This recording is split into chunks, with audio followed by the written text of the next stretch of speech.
Something that's very interesting as we read through all these interesting laws. Consider the last one that was just read from Numbers chapter 5, which we jumped to from Leviticus chapter 24 all the way up to Numbers chapter 5. I'm not sure how many chapters there are in Leviticus, but maybe it was getting near the end anyway. Now we're up to Numbers 5. And then here's the law of the woman, the law of the offering of the sin of jealousy, or what's that called? Well, anyway, the thing where they take the holy water. It'd be interesting too, I should have done this search before I started the video, maybe you can do it. The holy water,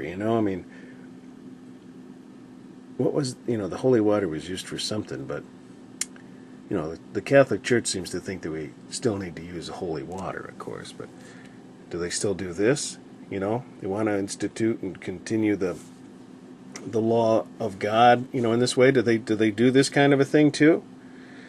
Do they take dirt from the floor of the church, put it in the water, make the woman drink it? Her belly will swell, her thigh will rot. This sounds like hocus pocus, but it's not. God instituted this. They did it through faith. It happened. That's what God ordained. The jealousy offering, that's what it's called. But more of a big picture of what I'm talking about with the different laws that we're reading. Some folks seem to think that you can become saved through the keeping of the law. Well, I'm hoping if that's what you think, you're keeping all of this stuff. You're doing the sacrifices. You're doing this kind of stuff, maybe with your neighbors or something. Hey, your husband, your neighbor tells you, I think my wife's cheating on me. Okay, well look, all right, we're gonna get together a priest here, but it's a Jewish priest though. I'm not making fun, okay? It's not funny because it's sad. People really do believe that we have to keep the law.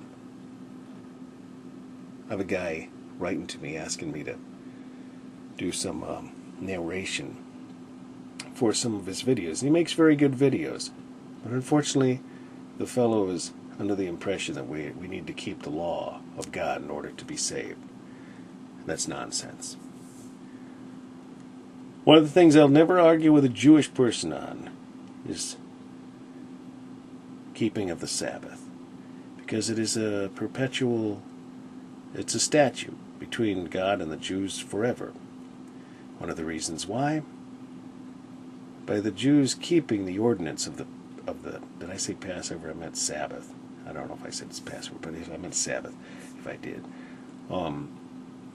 what's the thing that they keep and hold to on the Sabbath still?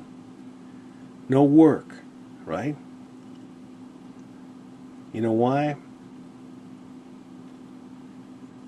They're giving credence to Christ without realizing, even when they keep that to this day.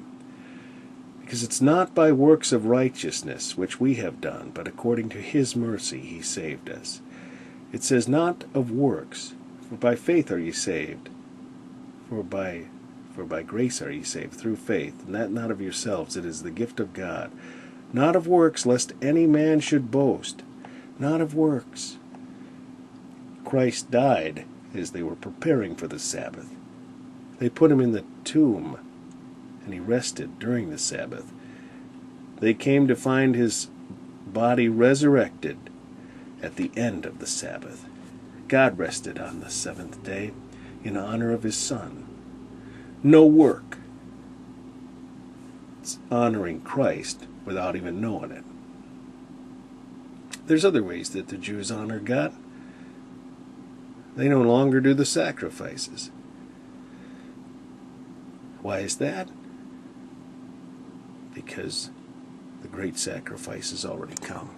Once again, I show you my little block of wood with the little pieces of stick. Let's spell out the name Jesus if you see it. in I can't remember what you call it. I'm thinking of an art term, negative space.